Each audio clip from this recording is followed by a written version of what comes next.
Hi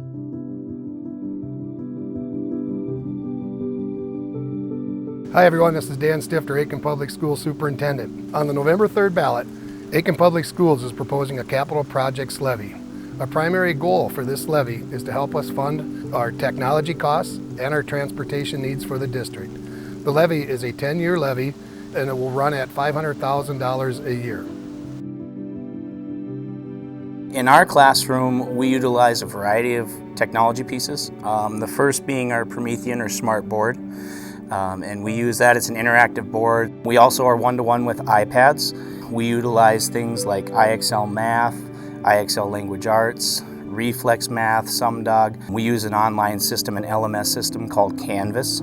So all of our daily assignments, videos, any instructional pieces that we do are also loaded daily for our students at home as well. We got these really nice iPads with these really cool cases. If you're gone for school or something, or you become sick, then you don't have to come back and try and catch up on your work and stuff, and then you can just do it right from home. My sister said I might be in IT when I get older because I'm really into tech.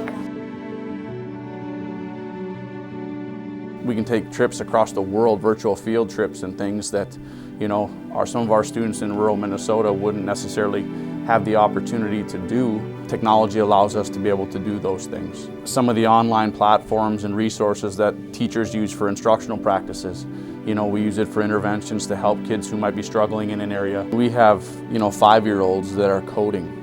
Coding was a thing that wasn't necessarily even around until I got to college. Right now we are trying to code a Sphero. So first thing we have it doing is we have it change different colors. And then after that we have it programmed to go all the way around the box. And then once it's going around the box, it just stops right in front of us. It's really fun because it helps us kind of learn how to code for science and STEM and stuff like that. As a science teacher, technology is super vital to what I do in my classroom every single day. When we look at PCR technology and the types of things that can actually analyze the genes of organisms, those are equipment pieces that our budgets don't allow for us to do, but that there's curriculum and ways for me to teach my students that here at this level in the same way that they're doing it at the college level too. So if there ever was excess technology money from a levy or things, those are certainly ways that I can look at, again, connecting our students here with what they're going to be seeing later on and kind of really getting them prepared for that 21st century learning experience outside of this building. So especially in math and English, I use technology a lot. With math videos, if I didn't understand exactly what my teacher was saying, then I could rewatch and pause it, and it helps me learn it better. It's easy to communicate with my classes and teachers and other students around the school if we have projects. My teacher has some health concerns, so she likes to stay in her classroom with as little student activity as possible. She's sitting in her classroom while my class is sitting in the library, and what we do is we use Google Meets to be able to talk with her and communicate with her. So I feel like without technology that wouldn't be possible, and if our school didn't have that, that would be a really hard adjustment to make.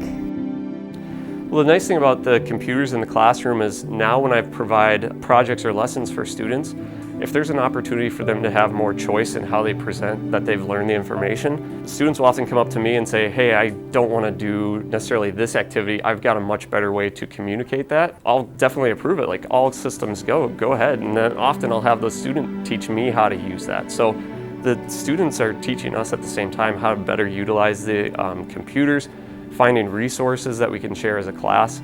It's not necessarily always about doing it my way, it's about just communicating that they have actually achieved the lesson objectives. The technology department supports over 2,000 devices between computers and iPads. We have never depended more on our wireless network than we have now. We have got more devices on our network than were ever intended. We've got many wireless improvements that need to be made in classroom areas where we have poor coverage. There's quite a bit of technology that goes into place to support the technology that's in the hands of the teachers and the students in the classroom. Some of that technology includes network switches, wireless access points, wiring itself, software, servers. These are very important and critical infrastructure pieces that are very high dollar items that a lot of people don't realize are required for our day-to-day use of the technology in the school. You are not just buying computers for kids, you are investing in their future. You are giving them opportunity to deal with Photoshop and laser cutters and vinyl cutters and things like that, to where they might be thinking to themselves, man, this is pretty cool, I might want to do this as a career. The computer technology that we have here is called an Easy Router. And an Easy Router is something that in a cabinetry shop, you can put an entire cabinet door into this unit and actually design it on the computer and then engrave it or cut it completely out in this machine. Students that learn how to run the technology that we have here at school can actually go right to work upon graduation. And we want to continue to support our students in being ready for the real world of work. Our superintendent, Mr. Stifter, took it upon himself to look at building the face shields that our staff need for our medical personnel here in town. They were cutting the plastic face shields out with a laser. They were building the frames and stuff with our 3D printers. Those are all things that kids will learn how to run with the technology that we have. CNCs come in many, many different sizes. This is a pretty tiny one. There's CNCs that are the size of this room. So you actually can drive a vehicle in there, put your equipment out, and it'll cut out whatever you need it to.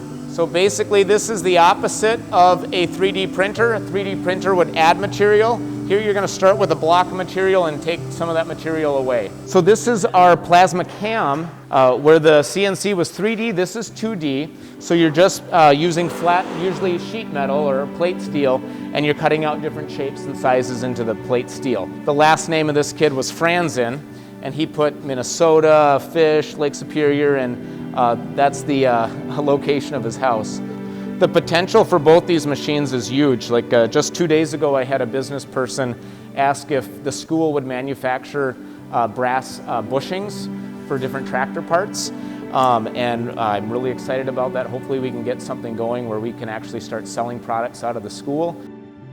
We run about 20-25 buses, and they average anywhere from 60 to 100 miles a day. Unfortunately, what's happened in the last 5 or 6 years, we have been unable to purchase a new bus, which puts us in jeopardy of having our buses grounded by the Department of Transportation because of their condition. I would think in 5 years we could be in dire circumstances, and then you're looking at $100,000 per bus, whatever you have to replace. We have camera systems on all our buses to protect both the kids, the drivers, and we also have stop arm cameras. We have not been able to improve our systems, and what's happening is we have a hard time getting parts for these older cameras, so we have to start reinstalling new units, which are probably $3,000 to $4,000 per bus.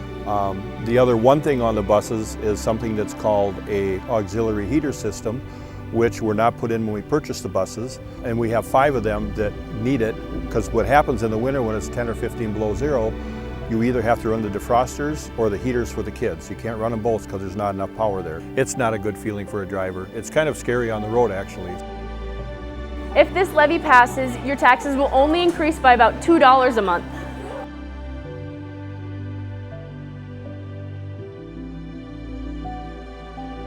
It is our goal to provide the best education for our students at Aitkin Public Schools. Remember, we are ISD1, and please vote on or before November 3rd. Thank you.